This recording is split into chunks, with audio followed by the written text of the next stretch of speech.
Los saluda Janet Noltenius de Casa de la Cultura El Salvador en Washington, D.C. Primero quiero felicitar a todas las mujeres del mundo entero porque el día de ahora celebramos el Día Internacional de la Mujer. Y el lema del día que han escogido es un lema que tiene fuerza. Dice, hay que romper con los prejuicios, romper con los prejuicios.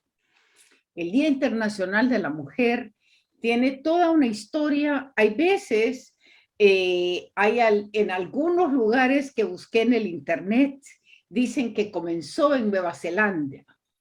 En otros que comenzó aquí en Estados Unidos, porque muchas de las textileras estaban en Nueva York y allí las mujeres inmigrantes trabajaban en condiciones fatales y habían habido muchos incendios y las mujeres estaban verdaderamente encerradas en estos lugares, las encerraban con llave y muchas morían.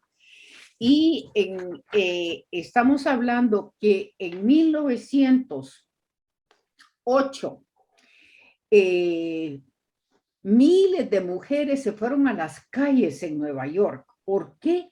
Porque estaban demandando no solamente mejores condiciones, sino que además de eso estaban demandando el voto, porque ellas sabían, eran sufragistas, sabían que sus derechos nunca iban a lograr defenderlos si no estaban ellas votando y no tenían a gente que ellas habían electo para que defendiera sus intereses. Entonces, el Día Internacional de la Mujer, la verdad, tiene mucha historia y no así nomás se logró el voto en el mundo entero. Aquí en Estados Unidos pasaron años y en Europa, ¿saben qué? Que agarró mucho auge el Día Internacional de la Mujer. Ya en 1910, la Conferencia Internacional de Mujeres Trabajadoras, bajo la activista Clara Zetkin, había logrado que se hiciera el 8 de marzo el día dedicado a la mujer y que a nivel internacional se logró el siguiente día en Austria, Dinamarca, Alemania y Suiza. Y también hubieron muchas manifestaciones y mucho apoyo en Petrogrado, en Rusia. Asimismo, esto toma toda una dimensionalidad porque para el cambio de siglo las mujeres entran a trabajar en la manufactura, en las industrias. Y eso, una vez están todas juntas, logran organizarse.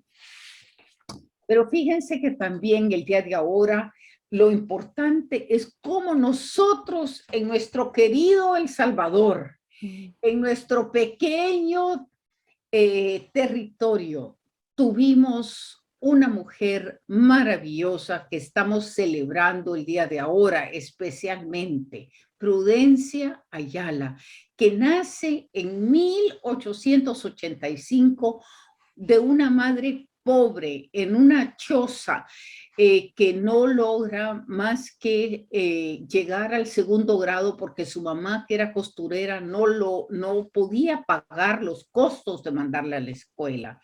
Sin embargo, esta mujer indígena, de origen también afro-latino, que tiene todas las cosas en su contra, ella escribe, una mujer excepcional que empieza y funda un periódico que se llama Redención Femenina, y ya en 1910 una mujer que ha logrado levantarse y dar su voz y decir no a la corrupción de uno de los alcaldes, y tiene que salir huyendo a Guatemala. Y ahí en Guatemala se pone en contra de Estrada Cabrera, increíble el valor de esta mujer, increíble. Y imagínense, ya empieza a escribir libros. Tiene un libro, cuando es expulsada eh, a Guatemala, escribe un libro que se llama Las aventuras de mi viaje a Guatemala. Además de eso, escribe varios libros. En 1918, Aguinaldo a las Naciones, en el 25, Inmortal, y luego Amores de Loca, en el 28, Payaso literario en combate. Es decir, una mujer que tiene no solamente el deseo de decir la mujer necesita el voto, y en 1930, ¿qué hace? Se postula presidenta del Salvador. Una cosa extraordinaria, realmente, extraordinaria, ¿verdad? Entonces, esta mujer que nos honra a nosotras como salvadoreñas, y les quiero decir que Prudencia Ayala no la conocimos cuando yo fui a la escuela, nadie sabía nada, y yo le quiero de nuevo agradecer al Museo de la Palabra y de la Imagen porque ha popularizado a nivel de todo El Salvador quién era Prudencia Ayala, y hay una exposición siempre en el MUPI que pueden ir a ver sobre ella. Entonces, ahora es un placer para mí presentarles a una mujer salvadoreña, norteamericana, que se llama Ana Patricia Rodríguez, una profesora universitaria que para mí ella es un ejemplo de ir tras los pasos de Prudencia Ayala. ¿Por qué? Porque ella educa a la población latina y a la población norteamericana como profesora universitaria. ¿Para qué? Para que tengan las habilidades críticas de análisis, para ver por qué se vota, cómo se vota, para quién se vota, cuáles son las problemáticas fundamentales que se están fraguando cuando uno llega a votar, ya sea a nivel local, a nivel estatal, a nivel federal. Entonces, Ana Patricia tiene eso. Bienvenida, Ana Patricia. Gracias por estar con nosotros. Muchas gracias, Jeanette Nolteños. Es un honor estar aquí contigo en tu tras los pasos de Prudencia Ayala. Y te agradezco, ¿verdad?, la invitación en este día tan importante para las mujeres en todo el mundo, y especialmente, ¿verdad?, en honor a Prudencia Ayala, que era una mujer que rompía barreras y perjuicios desde que nació, ¿verdad? Tú mencionaste un poco de su biografía, de haber nacido de una madre que era luchadora, porque también su madre luchó contra el dictador Iseta, ¿verdad? Y Prudencia Ayala siguió los pasos de su madre, siguió los pasos de las mujeres salvadoreñas, centroamericanas, nativas de, ¿verdad?, el Istmo. Así que para mí es más que un honor, pero pensar esa genealogía de mujeres fuertes, luchadoras, que conocemos como nuestras ancestras y nuestras madres. Así que de veras, es una cosa maravillosa estar aquí y poder hablar con el público, que no lo veo, pero aquí estamos por este medio. Y bueno, también honrar a Jeanette Nolteños, que como sabemos hace un trabajo extraordinario aquí en Casa de la Cultura El Salvador, que se basa aquí en Washington, D.C., pero como saben y los que la siguen, ella tiene todos estos programas y hace un trabajo cultural transnacional. Así que todas estamos tras los pasos de Prudencia Ayala. Así que muchas gracias. Bueno, y en ese sentido, yo quisiera que nuestra audiencia conociera un poquito de ti, porque queremos hablar más a fondo de eso, Ana Patricia. Ana Patricia Rodríguez, ella es profesora asociada en el Departamento de Español y Portugués y de Estudios Latinos de los Estados Unidos en la Universidad de Maryland en College Park, donde imparte clases sobre literaturas y culturas latinoamericanas, centroamericanas y estadounidense, latino y latinas. Ha publicado ampliamente sobre la producción cultural transnacional centroamericana. Es autora de el libro que se llama Dividing the Isthmus, Dividiendo el Istmo, historias centroamericanas transnacionales, literaturas y culturas. Y es coeditora con Linda Craft y Asta Baldur Astavlson de la hamaca al trono y al más allá, lecturas críticas de la obra de Manlio Argueta, que como ustedes saben ha sido un gran escritor salvadoreño y director de las bibliotecas nacionales de todo el país. Manlio, asimismo, no es solamente escritor, él es poeta y se considera un gran poeta, de matenovelista, ensayista y todo lo demás. Pero creo que Ana Patricia ha pasado mucho tiempo dando clases y me gustaría que el público conociera un poquito más cómo fue que a dónde naciste, Ana Patricia, y cómo te fuiste interesando en la literatura, la historia y la cultura centroamericana. Bueno, muchas gracias por la pregunta. Y bueno, yo soy migrante a los Estados Unidos.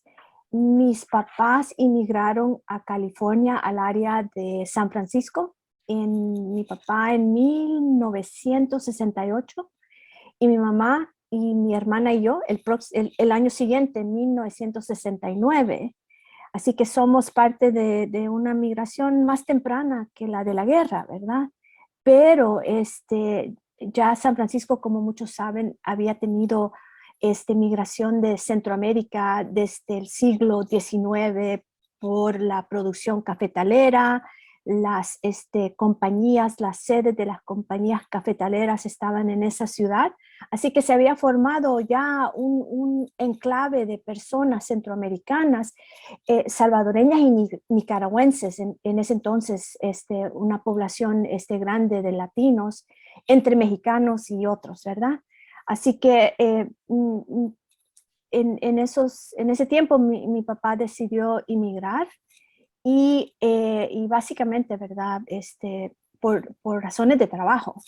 Así que mi papá es un enderezador de carros toda su vida, y él llegó a San Francisco y se colocó en ese tipo de trabajo, ¿verdad? En compañías de carros, mecánica, enderezando lo que llaman body and fender work. Y bueno, en el 69, me gusta decir estas fechas porque para los que conocen la historiografía de la costa oeste de San Francisco era el verano del amor, Summer of Love, ¿verdad? Los hippies y toda esa cuestión, pero también era un momento tumultuoso.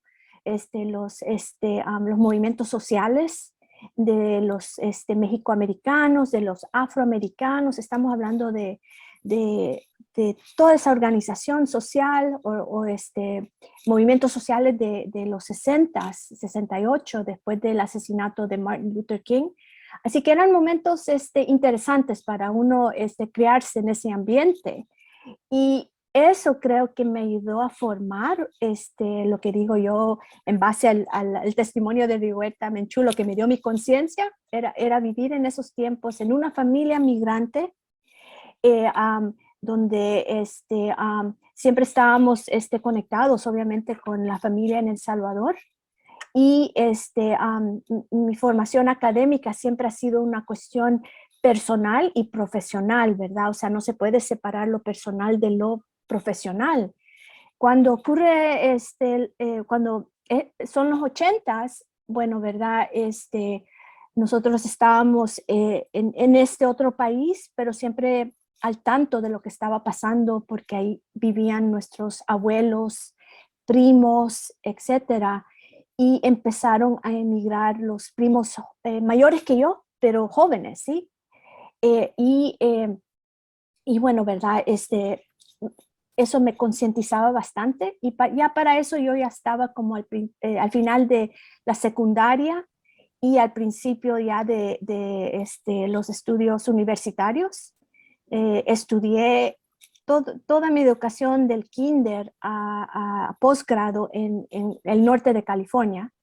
Así que hice mi licenciatura en la Universidad de San Francisco, la Universidad Estatal, y allí en esos momentos, en los 80, tuve el privilegio de conocer a un profesor que ha sido mi mentor, a Carlos Córdoba, que escribió en realidad el primer libro en Estados Unidos en inglés, que lo titula, y por ahí está, Los salvadoreños americanos, resumiendo la historia y dando contexto y demografía, etcétera, ¿verdad?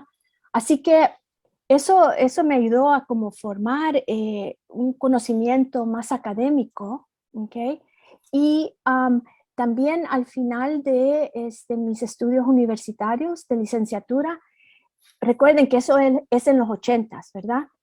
Manlio Argueta salió al exilio y estuvo en San Francisco y ofreció unos cursos de extensión en la Universidad de San Francisco Estatal. Y bueno, yo en esos entonces todavía me faltaba un poco de español como para leer textos enteros, novelas, ¿sí? Pero fue Manlio en este curso que acababa de haber publicado en ese entonces Cuscatlán, donde bate la mar del sur, pero con él leímos Un día en la vida, Cuscatlán, la poesía de Roque Dalton. Él eh, explicaba la historia viva, ¿sí? De la generación comprometida, el momento actual. Eso era 1900, como el 80, quiero decir el 87, el 88, ¿verdad? Todavía en ese periodo fuerte de la guerra. Así que para nosotros, lo que nos creamos aquí en Estados Unidos, Salvis, como mencionaba la señora Tamacas Molina, que escribe Salvi Yorkers, el término salvi es un término que hemos usado en California para hablar de los salvadoreños que nos hemos creado en la diáspora, que algunos nacido, porque ya hay tantas generaciones, ¿no? Yo sería lo que es la generación 1.5, que vino a Estados Unidos, en mi caso, de 5 años. Así que en realidad yo tuve que construir una identidad, ¿verdad? Con los pedacitos que yo tenía al alcance, lo que me contaban mis papás, cómo me criaron en casa, todo eso, ¿verdad? Era parte de cómo yo construí mi identidad, pero también los textos fueron tan importantes. Haber leído en ese momento los libros, las novelas de Manlio Argueta, la poesía de Roque Dalton, la poesía de Claudia Lars, la poesía de Claribel Alegría, todos esos poetas y escritores, ¿verdad? Y más aún, ya se empezaba a publicar textos por centroamericanos en Estados Unidos. Así que uno empieza a construir, ¿verdad?, un imaginario de lo que es ser centroamericano fuera del istmo, ¿sí? Así que fue un periodo que me inspiró bastante y en ese momento, y fue a través de la literatura, que pensé por primera vez, tal vez quisiera seguir con estudios de posgrado, ¿sí? Y bueno, solicité y tuve la dicha, la suerte de ser admitida a la Universidad de California en Santa Cruz. Pero para eso de San Francisco State me había transferido a UC Berkeley, donde hice una licenciatura en inglés. O sea, una literatura muy diferente a la literatura centroamericana, ¿no? Pero también al final de mi carrera de licenciatura en la Universidad de Berkeley, descubrí la literatura de los chicanos, los mexicoamericanos. esa literatura rica de movimiento social, ¿verdad? De lucha social en Estados Unidos también me informó, me influyó para combinar las dos cosas, o sea, las poblaciones latinas, la producción cultural de los latinos, Latinx, aquí en Estados Unidos, y los centroamericanos. Así que mi gran pregunta es, cómo se está formando la cultura centroamericana, las culturas centroamericanas, las literaturas en plural centroamericanas en la diáspora? Yo tenía un conocimiento de San Francisco, pero como sabemos, han habido poblaciones centroamericanas en todo el país, ¿verdad? Nueva York, Washington, etcétera. Así que eh, eh, eh, seguí los estudios de posgrado en la Universidad de California en Santa Cruz y ahí me dediqué a estudiar la literatura de los Latinx, latinos en Estados Unidos en combinación con los centroamericanos. Pero como sabemos muchos que estamos intentando seguir esa carrera, cursar esas materias, no hay muchos cursos. Así que me considero un poco autodidacta, aparte de haber tenido mentores como Carlos Córdoba y Manlio Argueta, etcétera. Pero durante los estudios graduados decidí que, bueno, que si quería ser una profesional tenía que entrarle a fondo, ¿no? Así que también tuve el privilegio y la dicha de poder estudiar 2 años en la Universidad de Costa Rica, San José, donde habían profesores que enseñaban la literatura centroamericana, costarricense, del istmo, latinoamericana, etcétera. Así que ahí pude estudiar más del contenido y de ahí nace la investigación que es la fundación para mi libro Dividiendo el Istmo, porque pude hacer esta investigación en los archivos de el repertorio americano en la Universidad de Costa Rica, en la Universidad de La Paz, donde hay bastantes materiales sobre la cultura de la paz, y bueno, y viajar a El Salvador también. Pasé veranos leyendo tesis de maestría de estudiantes salvadoreños en la Universidad de El Salvador y también en la UCA. O sea, para uno que le gusta la literatura, ese es el máximo placer, ¿verdad? Poder sentarse y leer, leer, leer. Y lo que encontré en esas tesis de maestría eran en realidad manifiestos de personas que, ¿verdad? A través de la literatura hablaban de la política, la historia, diferentes temas, sociología, antropología, todo, ¿verdad? Así que ya ahora hablamos de los estudios interseccionales, interdisciplinarios, pero a mí me gustaría reconocer que esto lo hemos hecho en Centroamérica desde siempre, ¿verdad? Porque jalando, combinando, abriendo estudios, eso ha sido algo muy de la perspectiva, ¿verdad? Desde abajo, tenemos que hacer lo que podemos hacer con lo que tenemos, es un dicho que me gusta decir. Así que yo sé que me preguntaba Jeanette de cómo me formé y voy a terminar esta parte diciendo que después que saqué el doctorado con un libro que habla de la transición o de la conexión transnacional entre la literatura estadounidense centroamericana que empieza a surgir en los 90s en base, ¿verdad?, a la literatura centroamericana, o sea, como un vistazo a ese traspaso, ¿sí? Era lo que hice en la disertación o la tesis. Y mi vida ha sido, quiero decir, dichosa, ¿verdad? Y llena de cosas buenas. Se abrió este puesto en la Universidad de Maryland, aquí por Washington, D.C., y yo no sabía, estando en la costa oeste en San Francisco, que aquí había una población grandísima de salvadoreños. Así que vine a encontrar otro hogar aquí en Washington, pero también a conocer otra población que se está formando diferente, de una manera diferente a las poblaciones en Los Ángeles y en San Francisco. Y a eso me dedico, a estudiar la formación de lo que yo llamo literatura transnacional, diaspórica, centroamericana, pero también translocal, que surge en diferentes puntos de la diáspora. Y de eso trata el libro. Es que yo creo que también es importante que la gente vea que cuando es diferente ser un salvadoreño o un latino en Nueva Inglaterra, en Boston, en Vermont, en Chicago, que en un área donde hay tantos salvadoreños como el área de Washington, D.C., como Houston, como Los Ángeles, como San Francisco. Es decir, el entorno. ¿Cuál es el entorno? ¿Verdad? Eso tiene muchas implicaciones. Y claro, California tiene la población latina más grande de Estados Unidos. Entonces, en California, los chicanos, el ambiente, la salsa donde uno crece es una salsa chicana, porque la mayoría son mexicano-americanos. Si uno crece en Brooklyn, en Nueva York, en el área de la Gran Manzana, que le dicen, y todos los boroughs, ahí están los puertorriqueños, los dominicanos, todas las islas representadas, mucho más que mexicanos. Entonces, es un ambiente diferente, es un ambiente caribeño.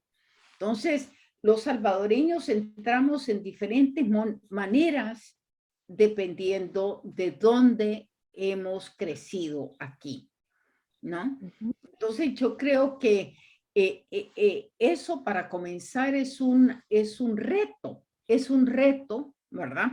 Porque la influencia que tienen los salvadoreños y que tienen los diferentes grupos latinos en nosotros es considerable, claro que sí. Entonces, enséñanos ese libro, la portada de ese libro del cual estás hablando, Ana Patricia.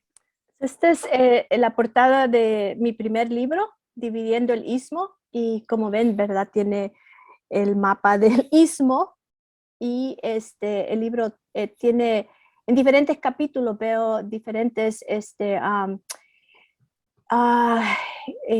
porciones de Centroamérica a través de la literatura, ¿verdad? Y a través de las producciones económicas o por ejemplo, la literatura del banano, la literatura del café, la literatura del inmigrante, como también el migrante como una exportación, ¿cierto?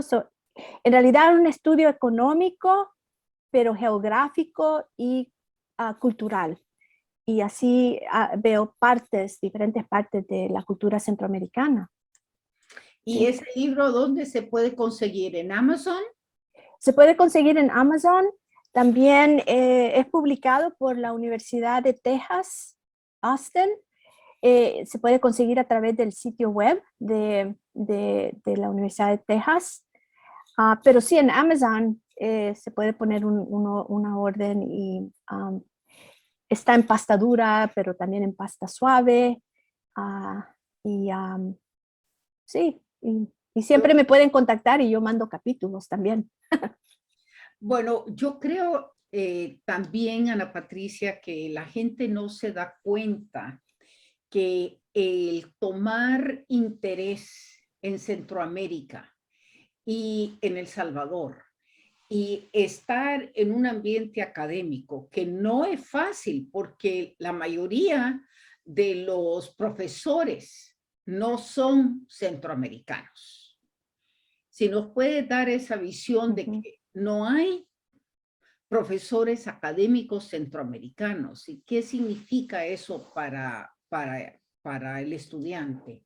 Sí, sí, la representación y la presencia son muy importantes, ¿verdad? Porque de ahí surgen los modelos que inspiran a otras personas, también donde se puede dar mentoría, consultoría, consejos, ¿verdad? Pero ahora habemos más. Por ejemplo, ya tenemos bastantes profesores en diferentes universidades, no muchísimos, pero tenemos la profesora Lacey Abrego, que es la jefa del Departamento de Estudios Chicanos y Centroamericanos ya es un departamento que reconoce la población centroamericana y ofrece varios cursos. Allí tenemos varios profesores de herencia centroamericana, salvadoreña, también profesores, el profesor Jorge Cuellar en la Universidad de Dartmouth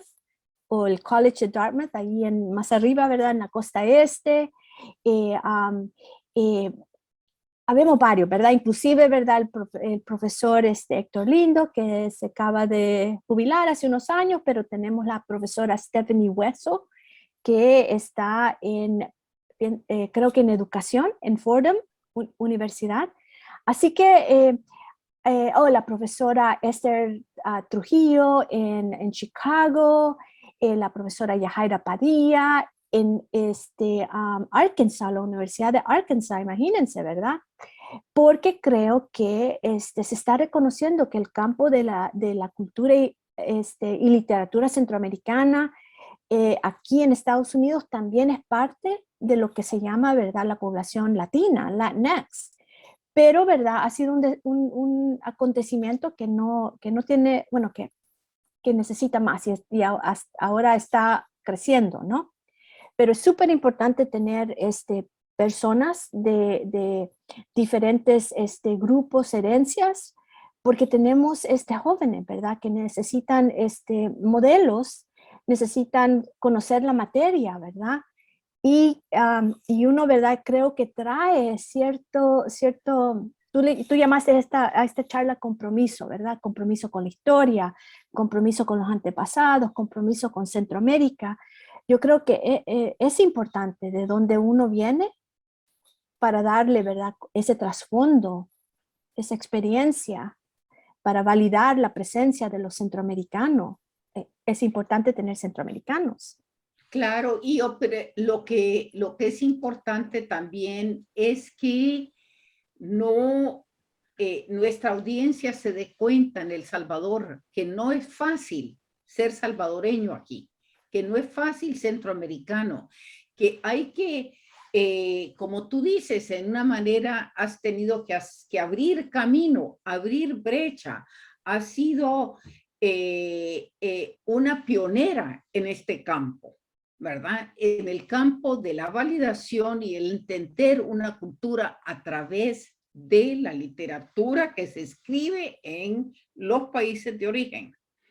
Pero también, Ana Patricia, lo interesante es cómo se está desarrollando una literatura latinex aquí, esa segunda generación y tercera generación de latinos que escriben. Cuéntanos un poco de eso porque desconocemos en Centroamérica ese desarrollo. Sí, gracias. Y sí, ¿verdad? No es fácil porque muchos de nosotros venimos de familias migrantes de bajos recursos, así que costear la educación, como sabrá mucha gente, es tan costosa en Estados Unidos, así que con préstamos estudiantiles, yo me voy a jubilar con mis préstamos, a ver cómo hago, ¿verdad? Así que es algo muy difícil, especialmente, ¿verdad?, por la parte financiera, los costos, pero también porque abrir camino, como tú decías, cuando no ha habido contenido, cuando no se enseña. En realidad, hay pocos lugares donde enseñen sobre la literatura, la historia centroamericana. Así que algunos de nosotros que estamos ahora de profesores, nos esforzamos por encontrar materiales, por diseñar cursos donde no existen, ¿verdad? Abrir clases, promoverlas, porque a veces los estudiantes tampoco, ¿verdad? Ellos no saben que existe toda esta materia, así que ganar interés es toda una campaña, ¿verdad? Para enseñar esto.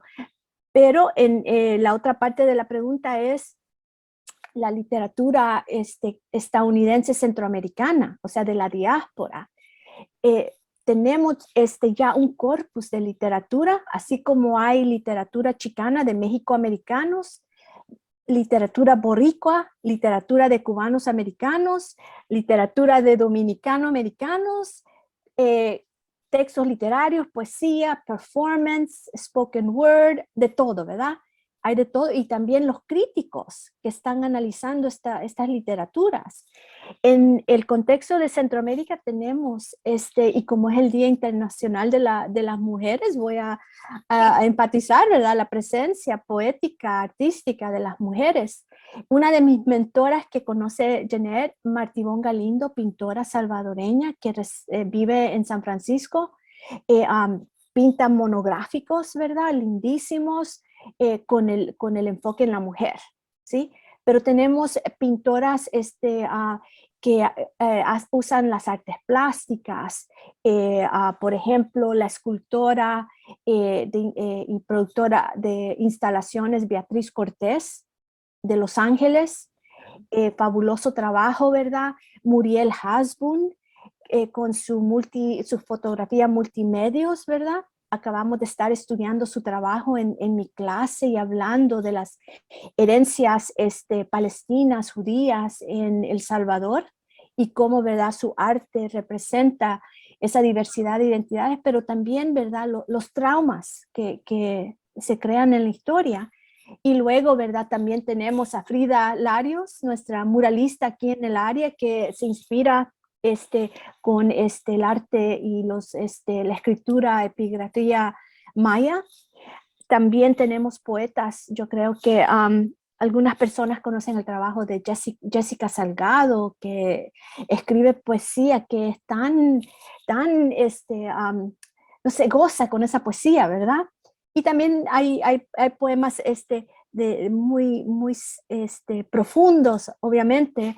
Janelle Pineda, otra joven poeta salvadoreña americana, estas son salvadoreñas americanas. Maya Chinchilla, que escribe The Chacha Files, guatemalteca, chilena, norteamericana, por herencia, que escribe temas queer, temas feministas. Y también me gustaría resaltar el trabajo ahorita Leticia Hernández Linares, en Mucha Muchacha, y en otro poema que se llama Razor's Edge, donde tiene uno de los primeros poemas sobre Prudencia Ayala en inglés para esta población diaspórica que nos ha inspirado a muchas. Así que alguien como Leticia Hernández Linares nos trae la figura icónica de Prudencia Ayala a la diáspora, ¿sí? En realidad, yo conocí a Prudencia Ayala por medio del trabajo de Leticia, y ella es una poeta de San Francisco, California, que nació en la diáspora. Algunas poetas. Así que qué maravilla, porque hace falta, Ana Patricia, realmente llegar a conocer los valores culturales que tenemos, porque lastimosamente, cuando se habla de romper este sentido de discriminación y de ser vilipendiadas como mujeres y como latinas, hace falta vernos positivamente, porque en el ambiente hay un ambiente de negatividad hacia nosotros. Todos los días se ve en las noticias el dolor de ser mujer en Centroamérica. Es decir, la cantidad de desaparecidas, la cantidad de feminicidios, la cantidad de niñas jovencitas embarazadas. Yo creo que es como ha sido un dolor tan profundo, tan constante, tan marcado, ¿verdad? Entonces, que no logramos ver el otro lado de la mujer salvadoreña, ¿no? Pero, ¿verdad? Bien conocemos que las mujeres salvadoreñas, centroamericanas, casi en general las mujeres, ¿verdad? Son de los seres más resilientes, más luchadores por la vida, y por los derechos de otros, ¿verdad? Tenemos tantas luchas, ¿verdad? O sea, tú mencionaste los altos índices de feminicidio, de embarazo, ¿verdad? De violencia contra la mujer, violencia contra las mujeres trans, ¿verdad?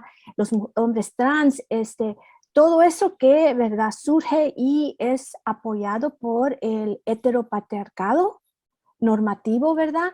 Que crea estos binomios donde solo se puede ser esto o lo otro, ¿verdad? Creo que esa es la base de las grandes opresiones del mundo. Tenemos, ¿verdad?, la opresión de la mujer, porque, ¿verdad?, se valida la presencia y la dominación del hombre. Y yo creo que en este Día Internacional de la Mujer, ese es uno de los grandes perjuicios que tenemos que romper, ¿verdad? Que las mujeres, los hombres, somos iguales, somos diferentes, pero tenemos capacidades propias, ¿cierto? Que contribuyen al mundo, contribuye al beneficio de la humanidad y tenemos que reconocernos de tal manera, ¿verdad? Otra barrera, perjuicio que ahora que estamos hablando de la diáspora, ¿verdad? Que nos estamos formando centroamericanos, salvadoreños en el Istmo, en los propios países, pero también estas comunidades por extensión en otros lugares. Ninguno es más auténtico que el otro, en mi perspectiva. Somos diferentes, formados ya en diferentes lugares. Me encanta lo que dice el poeta Quique Avilés, de aquí de Washington, D.C. Tiene un poema que se llama El Salvador a la vista, El Salvador at a glance, y él habla, ¿verdad?, de los salvadoreños de San Salvador, de Santana, ¿verdad? Y podríamos decir de San Francisco, de Australia, de Washington. O sea que somos poblaciones en la diáspora, en el istmo, pero ¿verdad? Que igual somos parte de una comunidad más global.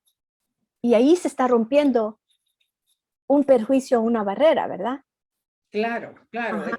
Estamos ahora tenemos que hablar que somos transnacionales y que estamos por todos lados y que siempre lo hemos estado, pero ahora de una manera mucho más fuerte. Porque acuérdense que ya los salvadoreños han sobrepasado el número, primero el número de latinos más grandes en Estados Unidos son los mexicano-americanos, después los puertorriqueños.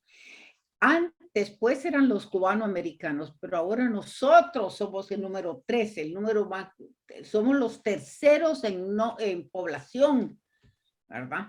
Ajá. Increíble, ¿verdad? Pensar eso de un país tan pequeño. Y somos la tercera población latina en Estados Unidos más grande, ¿sí? Después de los mexicanos, los cubanoamericanos.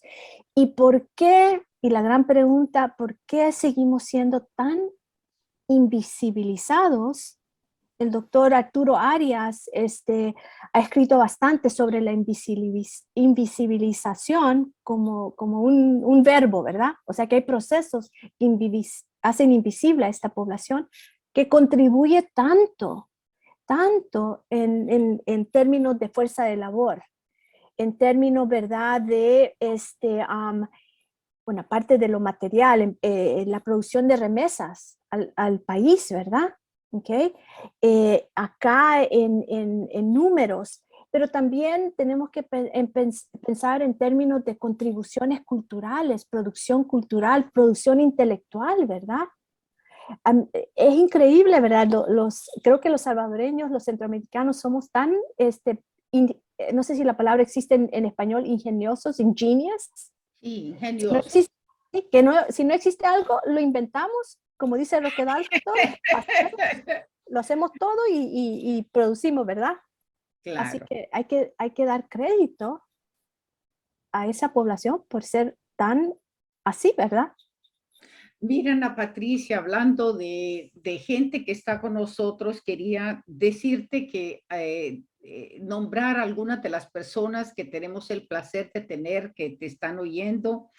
Hilda Carbonell, por ejemplo, ella ha sido una cantante importante en el área metropolitana.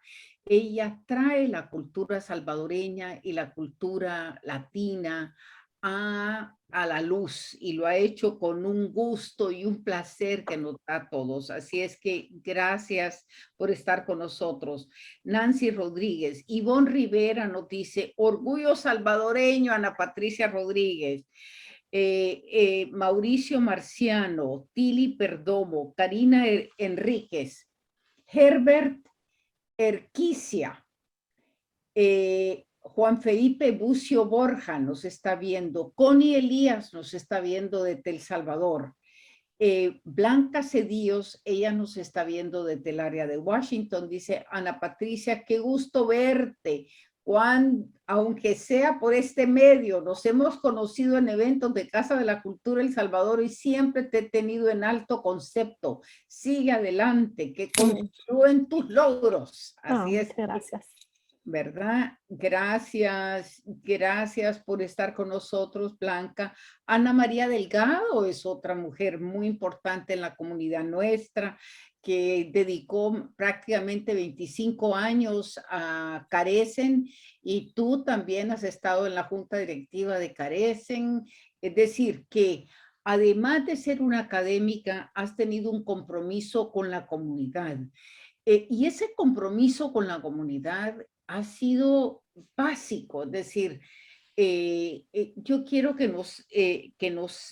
nos hables un poquito de ese compromiso, y voy a regresar aquí a la gente. Dinos cómo fue que empiezas tú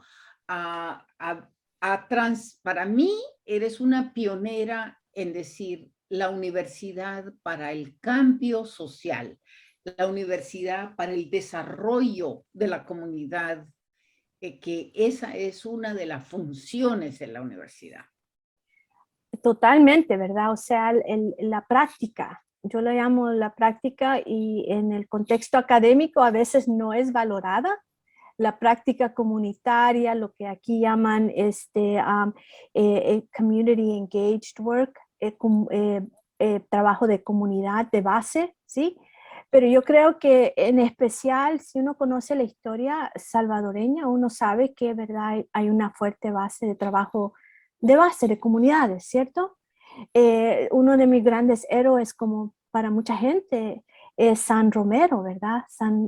Oscar Arnulfo Romero, que, bueno, sabemos la historia, ¿verdad? Pero que una inspiración, trabajo con la comunidad, no por la comunidad. Así que, uno puede hacer ese tipo de trabajo desde la universidad, porque yo pienso que teniendo uno el privilegio de haber estudiado, uno tiene que compartir, ¿verdad? O sea, sembrar esa semilla donde se pueda.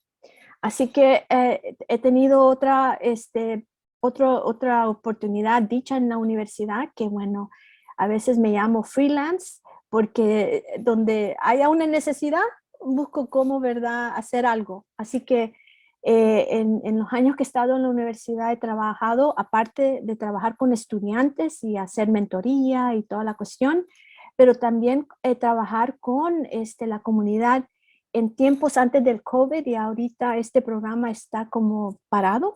Hemos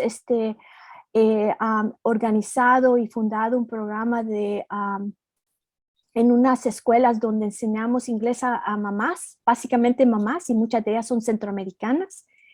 Y mientras con mis estudiantes, mientras ellas aprenden inglés, un inglés, ¿verdad?, que les ayude en sus trabajos, cómo hacer resumes, cómo sacar cuentas de email, cómo, ¿verdad?, usar ciertas aplicaciones, cómo adquirir vocabulario para lo que ellas necesitan. O sea, que se basa en sus necesidades, pero aparte de trabajar con las mamás, también hacer tutoría con los hijos, ¿verdad? Para que las mamás tengan el tiempo para estudiar y los hijos reciban ayuda en su tarea. Así que ese es un programa que tengo. Hacemos tutoría en línea. Ahora hacemos tutoría con una organización que se llama el Latino Student Fund, con mis estudiantes, y para un componente de aprendizaje de servicio, service learning. Pero también trabajo con las organizaciones como Carecen, como Casa de la Cultura de El Salvador. la representación centroamericana a través de los museos, así que hemos trabajado con el Smithsonian para tener una representación centroamericana en la nueva galería y ojalá el nuevo museo del hispanoamericano. Y una de las cuestiones que yo quería asegurar en la galería es que hubiera una representación de esa historia de intervención en Centroamérica, en El Salvador, así que yo luché muchísimo para que se incluyera un artefacto de William Walker, porque con William Walker se representa toda esa historia, o sea, el filibustero que fue a Nicaragua en 1855-56, tomó posesión, ¿sí? Cambió las leyes, o sea, tenemos toda la historia de esas intervenciones. Así que para que el pueblo norteamericano reconozca esa historia y esas raíces profundas de las intervenciones, ¿sí? Que han creado los problemas que se tienen ahora.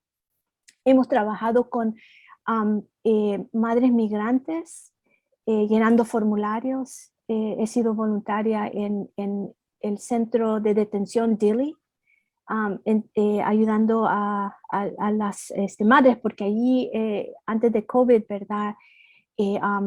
Hospedaban a madres con niños para poder llenar sus solicitudes de asilo político y sus entrevistas de miedo creíble.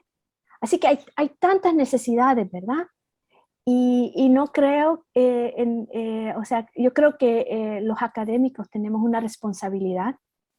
Estamos en una posición privilegiada, así que tenemos que hacer algo con nuestro conocimiento, aplicarlo, compartirlo, tener un compromiso. Eso ha sido mi filosofía y mi práctica. Bueno, pero eso en sí, Ana Patricia, no, yo te digo, no es lo que normalmente se hace. Mucha gente quiere avanzar su carrera, pero no pensar que a medida que vas haciendo tu carrera profesional, estás dándole a la comunidad. Y quería decirte que Carlos Medina está con nosotros. Tili Perdomo nos dice, es un honor escuchar cómo una niña de 5 años ha conocido sus orígenes y hoy tiene la dicha de transferirlo a otras generaciones para conservar nuestra riqueza cultural. Oh, muchas gracias por decir eso. Bueno, Mauricio Alarcón está con nosotros y dice, está que ojalá Maya Chinchilla escriba sobre Cristina Vilanova, María Cristina Vilanova, que fue la esposa de Jacobo Arbenz en Guatemala. Salvador Martínez está con nosotros. Nancy Rodríguez nos dice, nos sentimos súper orgullosos de Ana Patricia. Le mandamos saludos a su hermana y papá desde San Francisco. Y nosotros también. Gracias por estar con nosotros. Mauricio Alarcón nos dice, feliz Día de la Mujer, Patricia. Gracias por representarnos en la academia con tanta excelencia. Un abrazo. Ana Patricia quería en estos últimos minutos que por favor nos hables un poco de los otros 2 libros que tienes por ahí, porque yo creo que nuestra audiencia no se da cuenta de la cantidad de publicaciones que tú tienes que poner y artículos en todas las diferentes revistas, que ser académico significa un peso enorme, que no es solamente dar clases, sino que publicar, investigar, publicar. Es decir, ir rompiendo, haciendo más conocimiento, es parte del rol, pero eso significa estar siempre trabajando, siempre atenta, y entonces yo, por favor, quisiera que nos sacar un libro académico no es fácil. No es fácil porque lo van a revisar otros académicos y van a hacer comentarios. Entonces, uno como mujer, ¿verdad? Tiene siempre esa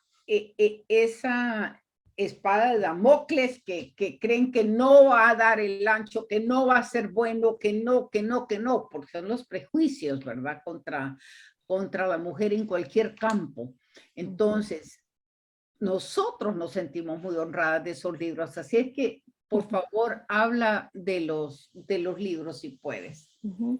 Y sí, ciertamente es un proceso bien difícil, ¿verdad? Porque hay que entregar una propuesta, tiene que ser lo que llaman peer review, que lo leen, evalúan otros profesores, dan recomendaciones, a veces rechazan el trabajo de uno. Ustedes no saben cuántos rechazos uno recibe.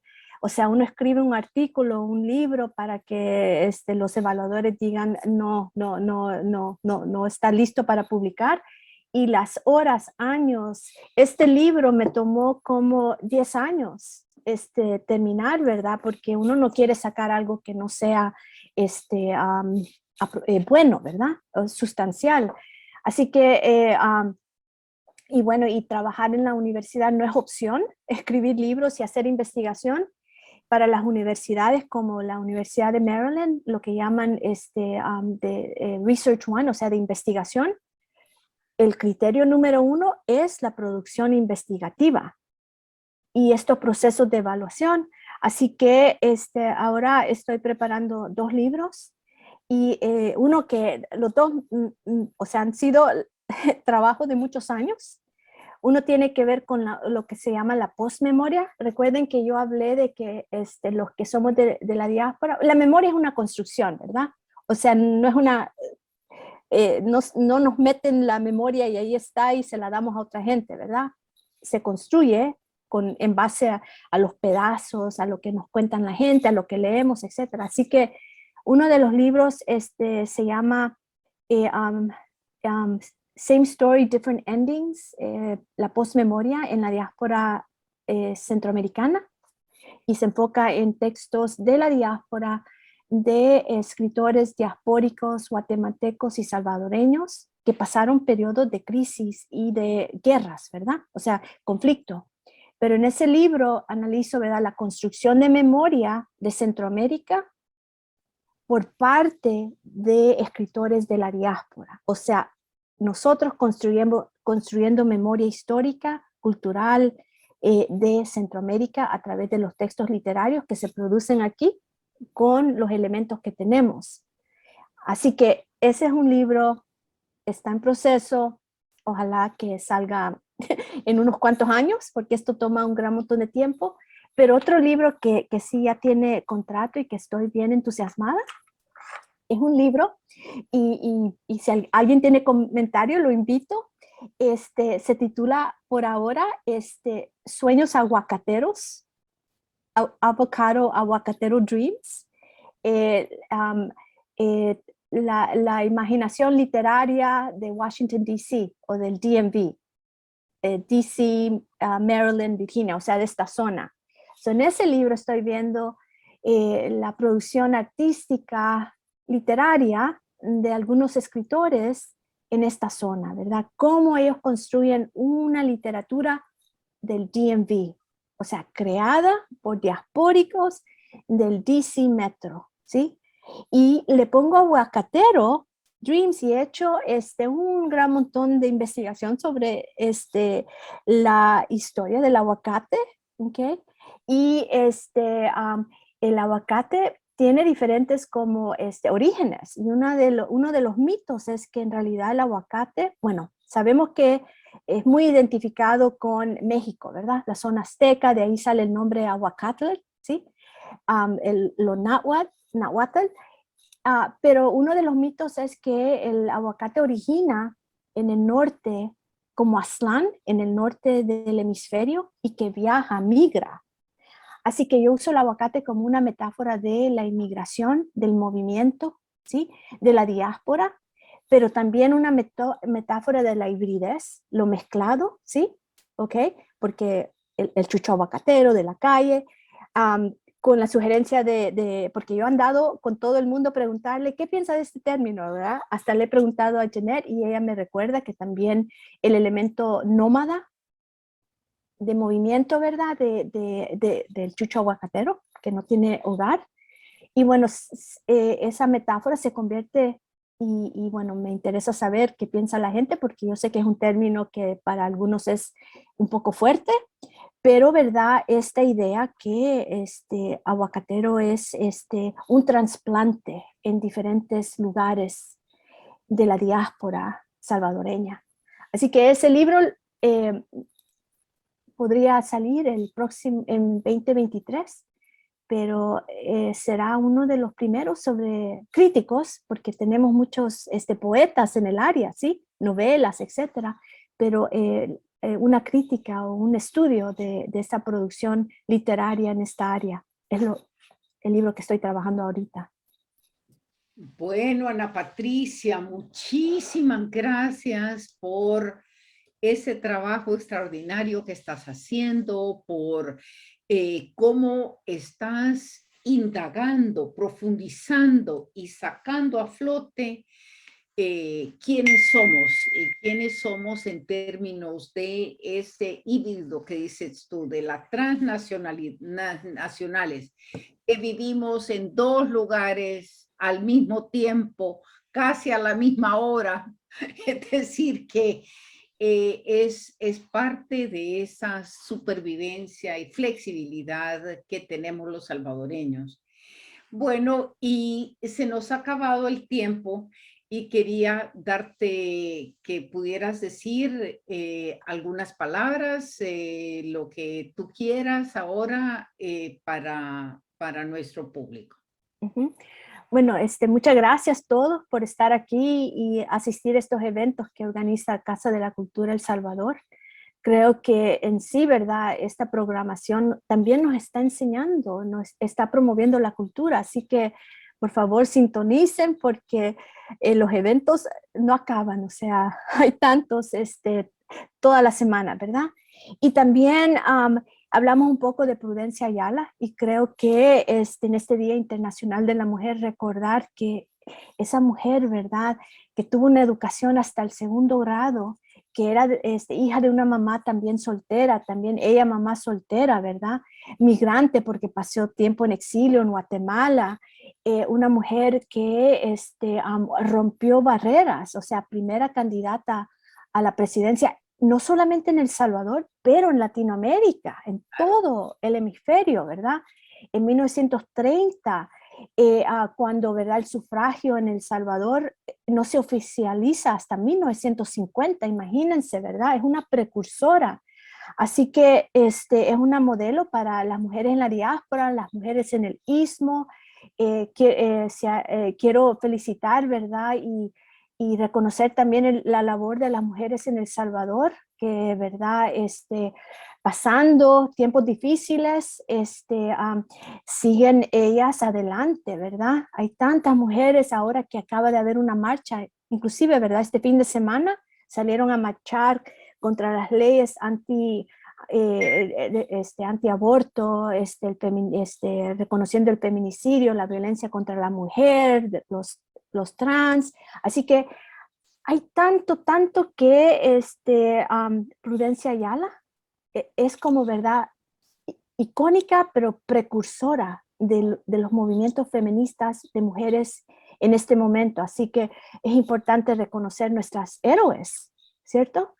Así es, totalmente, Ana Patricia, y darte las gracias. Y tú eres una de nuestras héroes, porque creo yo que ese trabajo que haces es para despertar nuestro interés en nosotros mismos, en nuestra identidad, y que ahí vamos a tener la fuerza para hacerle frente a cualquiera de los retos que siempre están por aquí.